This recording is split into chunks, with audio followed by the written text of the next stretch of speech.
Welcome to paradise. Hey everyone, welcome back to In the Alley. My name is Cody. Glad you guys are back for another video. We have to recap the Saturday games that happened for week 2. We have 2 on the docket as we go through our recaps and then get into previewing week 3 further on down as the week goes along. But 2 games here, we need to talk Quad City and Iowa, then we need to talk Green Bay and Fishers. And Quad City and Iowa was a very fun game, I will just say that. If you ever get a chance to go to the Quad Cities to go watch a Steam Wheelers game, I highly recommend it. I've been to a couple already. Of course, this is where my family lives, but still, if you ever get the chance to go, I can't speak highly enough about it. And hopefully making more trips to more arenas and stuff like that throughout the Eastern Conference and maybe the Western Conference if, flights and money and stuff like that break that way. But enough of that. We need to talk some recaps. Let's go chat about Iowa and Quad City. All right, recap time. We go with game number 1 between Iowa and Quad City. Quad City coming off of their season opening loss on the road against Fishers. Iowa, they get to go on the road and you know the results. They take a season opening loss just like Quad City did. But we start off here in the Quad Cities. Harrison Robideau gets the start for Iowa. So we have that idea of who's going to start. Robideau gets it. We move on from there. Iowa running the ball really well on their first drive here. Just some gashes up the middle here from Bryant Lele, I believe. However, Robideau will fumble on a third down pass. They recover it, and it leads to a Gabriel Reed, I'm going to say Ruby one of these days, Gabriel Reed field goal. And Quad City's defense, it's not right there. It's starting to carry over from Fishers and from seasons past, man.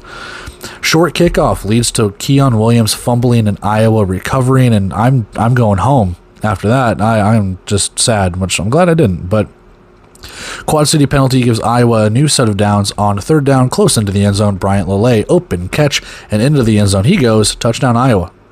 And there we go. Next possession for Quad City, their first possession on offense. Oh my God, Jared Ware, and I thought it was Jalal Dean, but Jared Ware broke Khalil Finley's ankles, handed him the damn x-rays in the room.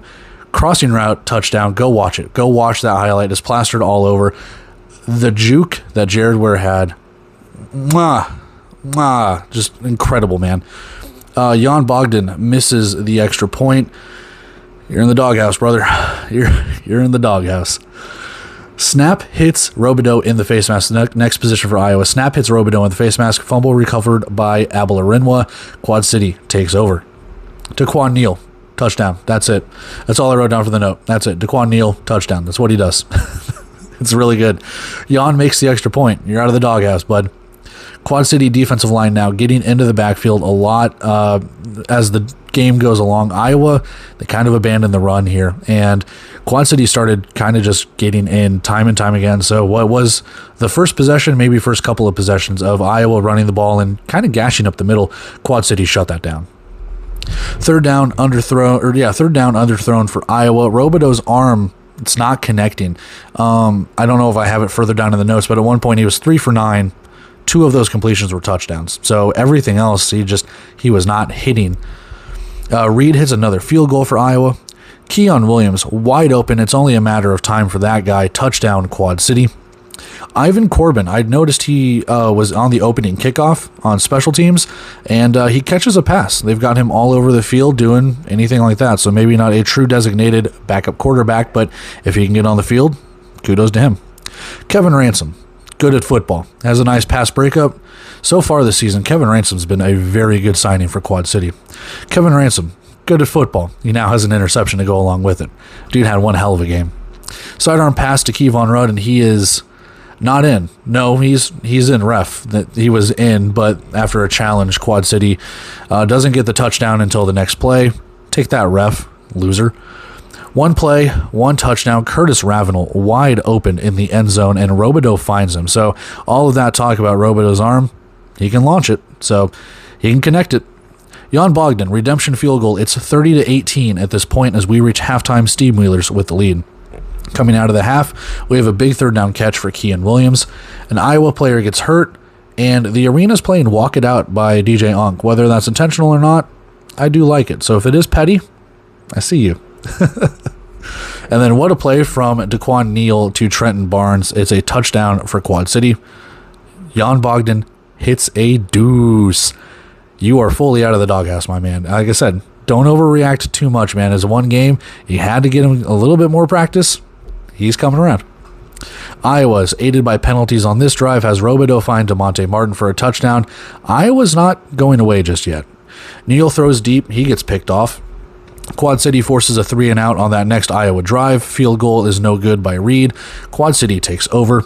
Steam Wheeler's hoping to drain clock, put some points on the board, and they're doing the first part. And then Jared Ware completes the second part with putting points on the board. Quad City forces another 3-and-out. Iowa's going to go for it this time. Kevin Ransom, good at football, another interception, and then a dirty hit by Iowa after the play. He has some pushing and shoving after that. These two teams don't like each other. Throw out the record books. Iowa is unraveling a little bit with some penalties here. Quad City's killing more clock, and they're gaining yards via said penalties. So they're moving the chains, they're moving the ball, moving the clock. Quad City's got it in hand right now. Quad City does go 4-and-out. Iowa does take over. Iowa has a touchdown called back on a hold as the clock continues to tick. That's kind of a momentum killer. And then Malik Duncan has an interception. Is that a pick six? Because he took it into the end zone. Ref said he was down when he intercepted the ball. Player touched him while he was down. So anyway, 1 minute warning, and Quad City is ready for victory. Judd Roberts comes into the game at quarterback. Quad City just runs out to the rest of the clock. 46-25, Steam Wheelers take it. Let's go take a look at some of our stats, dive a little bit deeper into it. We have another recap to do with Fishers and Green Bay after this one. Let's go. All right, with stats over the face, we need to talk and dive just a little bit deeper into this game and see how everything goes. But 46-25 is your final. We did the not play-by-play recap, but kind of the gist and the summary. Again, you can watch this game next week as it all comes live on the Indoor Football League Network for free. Or if they do, they don't do replays from overnight, so I guess just wait for the Indoor Football League Network. Anyway, 46-25. Quad City with a 24-point second quarter, and that really just kind of set them apart.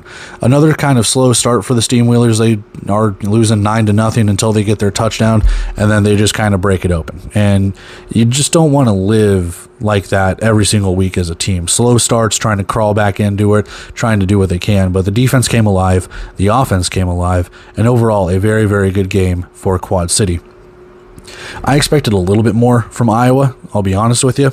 You kind of had Quad City where you wanted them in a sense, where they're coming off a loss. Yes, they have the home fans behind them and everything like that, but this was an opportunity to kind of catch them. And you did until you didn't. And you'll see here, they kind of abandoned the run a little bit. You'll see it on the right side of the team stats. They just didn't run the ball that well. And once that got abandoned and once they started to lose, they had to start chucking it. Take a look at the game leaders on the left side here. Harrison Robideau, 9 for 23, 98 yards, 3 touchdowns, 3 picks. Again, I'm not going to bash the guy. It's not the best performance. Kind of sucks, to be brutally honest with you. But your first start in the Indoor Football League, if I'm not mistaken, it's not bad. I'm sure the timing and stuff is going to take a little bit to get going. But overall, that's not a bad performance per se. Yes, the interceptions.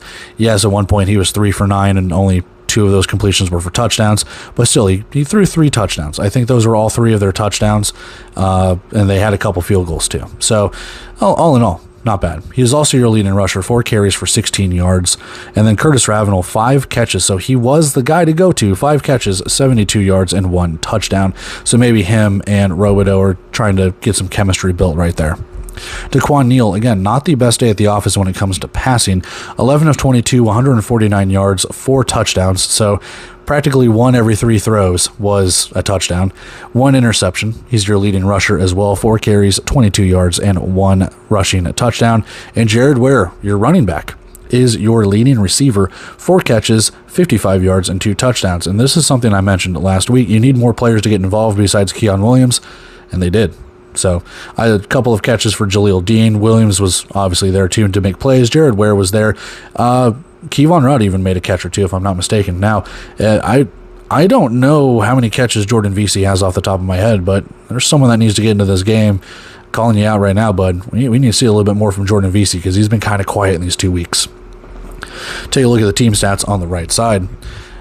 6 first downs to 9 first downs. Nice for Iowa and Quad City. So only limiting Iowa to 6 first downs in an entire game, a little bit more than 1 a quarter. That's impressive. And I think most of those first downs came roughly on that first drive when they moved the ball down the field and settled for that field goal. So after that, they had 1 or 2 first downs. You limited them to just 4 first downs the rest of the game or so. 2 for 8 on third down for Iowa. They just couldn't get it going. And 1 for 3 on fourth down as well. Again, Quad City's defense just started to stand tall. It took them about a quarter, about maybe half a quarter or so, but they started going. 5 for 8 for Quad City. They were able to convert. And then 2 for 3 on fourth downs. Not a bad day. You know, for the 3 third downs that they missed, they did convert 2 of them on fourth down. Total yards favored the Steam Wheelers, 199 to 125. And as you see here, actually I lied. 125 is incorrect. It should be 152. I switched those numbers around. That's my fault. It should be 199 to 152. But passing, 149 for Quad City, 125 for Iowa, and then 27 rushing yards to 50 rushing yards. Again, not the best day rushing for Quad City. I think DeQuan Neal did take a sack or two, but 27 yards on 14 attempts, 1.9. We're not progressing in the running game. It's going to take a couple of games. I get that, but you hate to see that. You do. And they were trying to run. That's not for the sake of it. Like Robideau was trying to run. Bryant Lele was trying to run. I can't remember who else they had in the backfield. The name's escaping me. I'd have to go back and look at the roster, but they were trying to run. Quad City was just shutting them down. So I'm not saying that they abandoned the run game completely, but at some points it seemed like, hey, this might be a good time for a draw play or anything like that. It just didn't work. I did notice Quad City doing quite a bit of speed option too. So as an option aficionado, as a Nebraska fan who used to watch the option, I love it. 3 interceptions, 4 total turnovers for Iowa, 2 turnovers for Quad City. You gotta start limiting those turnovers if you want to compete for a championship QC. That's all I'm saying. But Iowa, 4 turnovers, you need to limit those as well. And again, that'll come in time for Robideau, seeing the field, getting more into the thick of things. See how it goes. 8 penalties for 45 yards, 4 penalties for 9 yards. Maybe a little bit of a home cooking right there, but a little bit of undiscipline. I said at the time, Iowa was unraveling a little bit. They had a couple personal fouls, a couple of not bad calls, but calls that were bad against them. So that's where you have it. 2 for 3 on field goals, though. You might have found Gabriel Rui 2.0 and Gabriel Reed.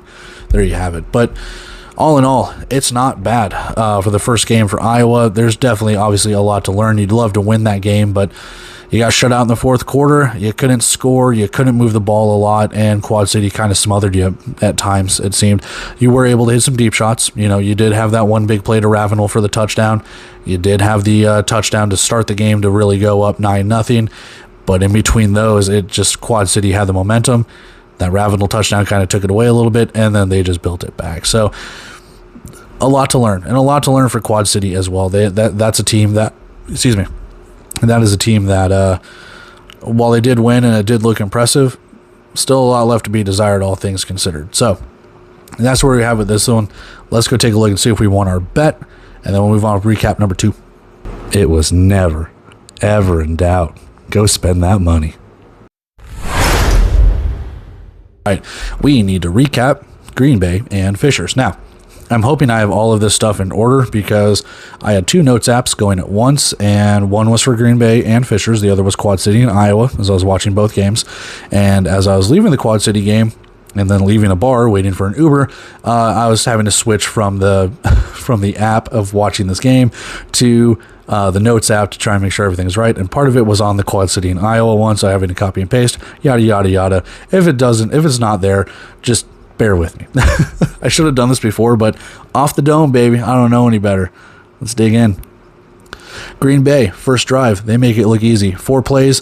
Liam Thompson runs in for the score. First drive for Fishers, not as good. Felix Harper botches a pass. It's fumbled. Jonathan Ross recovers for the Blizzard. Next drive, 1 play, 1 touchdown. Isaac Ross, 23-yard rainbow connection from Liam Thompson. Green Bay up 2 scores. Fishers going for it on Fishers goes 3 and out. They're going to go for it on 4th down. It's an over-the-wall catch for Isaiah Coulter. It's a touchdown. What a highlight. Go watch it. Pranked. It doesn't count. It's a false start. Fishers has a field goal on 4th down. It's no good. From bad to worse for Fishers to start this game, man. Sucks. 13-0 at the end of the first, and Fishers, they look sloppy. Looks like Sal Malignaggi is hurt for Green Bay. We'll see who the running back is for the Blizzard. Looks like Trayvon Alexander is going to spend the rest of the game there. Hoping to hear an update. I didn't hear anything. Then again, I was in the back of an Uber going back to my hotel, so the sound was kind of low as Sean Paul's Temperature was blaring.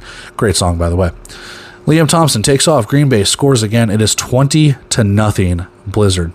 And then the Yahoo stream dies. It like froze for a minute, so you had to like kind of scroll or do whatever. It comes back on, so no rant this time, but soon. CJ Wyndham gets Fishers on the board after a very important Fishers drive and moves them downfield. Sutherland then hits deuce for the freight. Thompson gets sacked. Doesn't matter. Deep shot after that. Drayshawn Hudson has another Blizzard touchdown. 26-9 Green Bay after a botched extra point. Allen Henry, safety dance. You can dance if you want to. You can leave your friends behind. Green Bay dominating this game right now. And then, my God, 3rd and 10. Thompson has Hudson in the end zone. Bloodbath. Just straight bloodbath at this point. Green Bay for the throat. It is insane. But we play 4 quarters. King has a nice return across midfield for Fishers, trying to get a spark before halftime. Harper and company will take it in from a yard out or so at the 1-minute warning. 35-16, Green Bay leads. Green Bay then goes 3 and out. They miss the field goal. We reach halftime. Opening drive of the half is a long drive for Fishers. Harper scrambles inside, it just says inside the, so thanks SpongeBob, but inside the, I'm assuming inside the 5. Josiah King barrels in for 6 points. Fishers gets back in it. They just need a stop. And they get that stop. Fishers gets their stop. Mevis misses a field goal. Glorified punt, really. It was just a really long field goal. Freight get right back into it. Harper to JT Stokes. We have a 1-possession game. Second week in a row, and this is what I was kind of alluding to earlier. Second week in a row, Green Bay has led a team back in the second half. You got to maybe monitor that a little bit as they let Vegas get back into it in the opening game, and then they're starting to let Fishers get back into it again. Green Bay using Trayvon Alexander as the running back on this drive-in. It seems to be working. Blizzard moving to Fishers territory. Roughing the passer moves Green Bay even closer to the end zone. Liam Thompson, just that man, takes off, leaps into the end zone. Green Bay putting a stop to Fishers' momentum. 42-30 is our score. Designed quarterback run. Harper pushed out at the goal line. Should have been a touchdown, I think. Harper throws left side, connects with Coulter for the score. Fishers back to a 1-possession game. 2-point conversion, though. It gets blown up. Onside kick, though. It's recovered by the Fishers freight. We got a game. Harper takes an end zone shot into double coverage. It's picked off. Not much of a game now. Blizzard can close the door here. The Blizzard drive stalls out around midfield, but time ticks off the clock and Mevis drills a field goal. 45-36. Blizzard increased their lead. And then what an interception for Green Bay. Najee Snyder with a return inside the 5. Never mind. Review deems that the ball hit the ground. It's incomplete. So, pranked again. Josiah King hurdles a defender, goes down inside the 15. Huge highlight. Even though it didn't score a touchdown, just to get up there with that hurdle, man. It's beautiful. Freight get inside the 5. Josiah King caps off the drive. 2-point conversion, though, no good. 45-42. Blizzard still lead by 3. Studer goes up and gets it. New signee, signing from training camp, new signee, and Studer for Green Bay at the wide receiver spot, and they're knocking on the door right now. Door's almost likely shut. Liam Thompson again runs right side, gets into the end zone. Defensive lineman and linebacker both bit on the RPO option. They went with the running back. Liam Thompson just cruises right in. 51-42 Green Bay. Fisher is trying anything, but Harper goes down, and so is the clock. Harper throws deep. It's another interception. That's going to be the ball game. Blizzard kill the rest of the clock. They advanced to 2-0.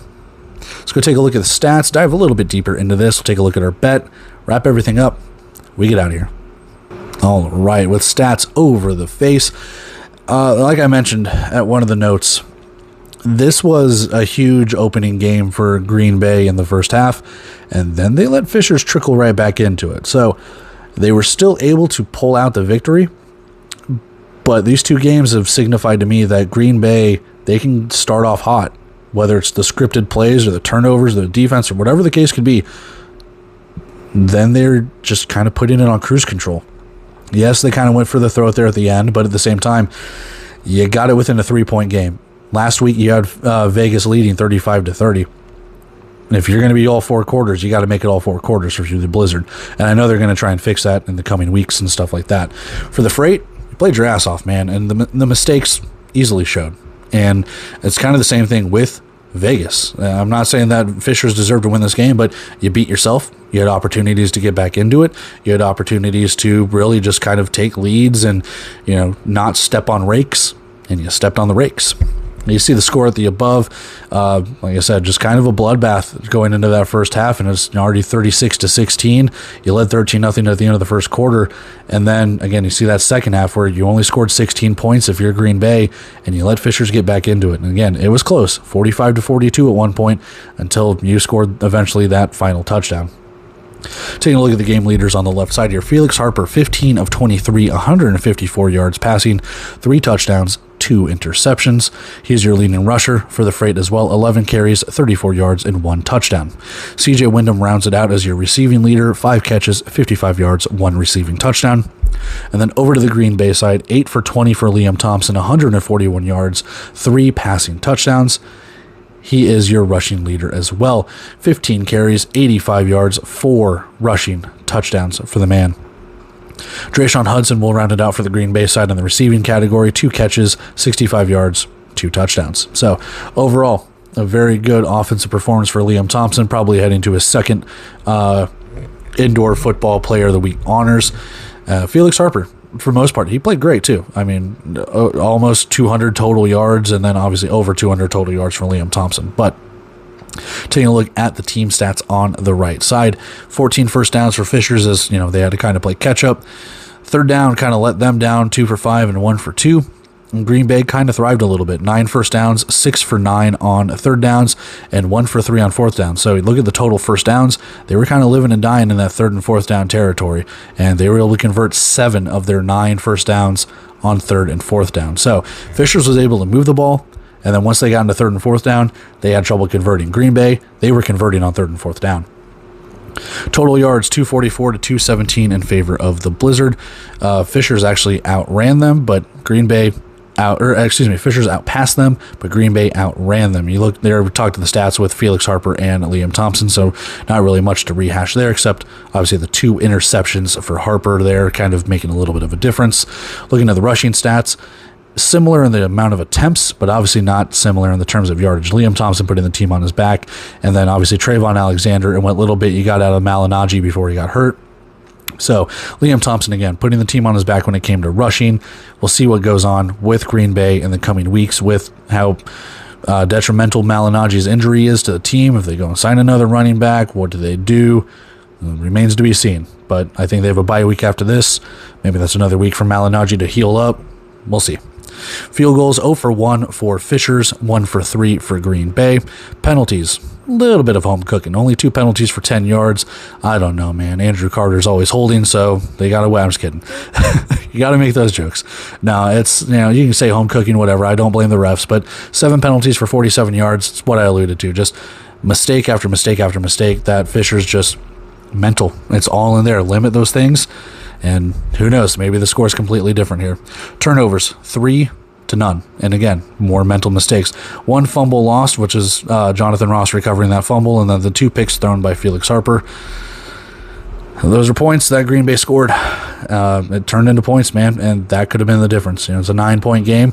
Technically 1 possession if you get, a rouge, a deuce, and then obviously a touchdown and a 2-point conversion or whatever combination you have with it. But for the most part, like I said, it's kind of a tale of 2 halves for Green Bay. They looked really good. Excuse me. And then Fishers, very slow start. Looked like they were just going to get blown out. Crawl back into it. Don't have enough juice to overcome it, and eventually Green Bay is able to hold on yet again. So that's where we have it with this one. Just a very, very good game. Both defenses played pretty well, all things considered, and getting the stops when they needed to, but Green Bay's just played quite a bit better. So let's go take a look at our bet. We'll wrap everything up. We'll get out of here. Oh, you didn't think Green Bay would pull the upset, did you? Guess who did? And that is it for our recap of Week 2's Saturday games. And they're all lumped here, kind of how I've done it for the last couple of seasons. If all the games are on one day, I try and recap them all in one recap, and we just kind of go from there. So if you're looking for Northern Arizona, San Diego, or Orlando and New Mexico, those are going to be their own separate recaps. They get their own special day because they play it on their own special day. So, but for the most part, these two games, one kind of went down to the wire until it didn't. One was kind of a barn burner until it wasn't. So what can you say about it? I think defense kind of prevailed for one side when it comes to Quad City. Defense left a little bit to be desired for Green Bay and Fishers. What Fishers had in defense kind of got exposed a little bit by Green Bay. I'm not going to say, they're exposed, but scoring 51 points after you only gave up, 27 to Quad City in Week 1? Yeah, not saying they're exposed, but it's definitely like, maybe Fisher still has a lot to learn when it comes to this.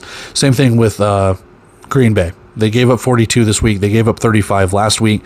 The defense leaves a little bit to be desired. But again, 2 games in for both of those sides, and maybe the defenses will get shored up within the next couple of weeks with teams having bye weeks, and you kind of just start rolling along. And then for Quad City, Iowa, like I said, Quad City defense stood tall in this one after giving up, 46 of their own against, or 47 against Fishers. So again, kind of lock it down. Maybe it's just Fishers catching on an off day, what have you. For Iowa, it's just one game. Don't overreact. You don't know what you had. New coach, new players, all of that kind of stuff. While it sucks you didn't get the win, you did learn a lot. The running game does leave a lot to be desired. The passing game is there. You just have to build that chemistry with Robideau. The defense looked, for all intents and purposes, pretty good. They were able to get after DeQuan Neal, force a couple turnovers, and what have you. But that's where we have it in this one. It's just, for both these games, a lot of learning. And obviously they're all in the East. We'll see what goes on with the teams, obviously, in the recaps with New Mexico and San Diego and Northern Arizona as we start getting more Western teams, and Vegas already played, as we start getting those teams into form. So that's where we have it with this. I think that's it. I think that's all we have here. So, call it there. Love and appreciate you guys, as always. Like, comment, share, subscribe, all of that fun stuff. We have 2 more recaps to do for Week 2. We have, obviously, like I mentioned, Orlando and New Mexico, which was a fun game. And then Northern Arizona, San Diego. I'm trying to record this before the start of that game. So, yeah, we'll get to that when we get to that. But for the most part, let's enjoy that kickoff here in a little bit. The game will already be played by the time you watch this, so hopefully it was a great game. But yeah, we go from there. I love you guys. I appreciate you guys. I'll catch you in the next recaps, and we start previewing Week 3. Cycle never stops, baby. But until then, I'll see you in the next video. See ya.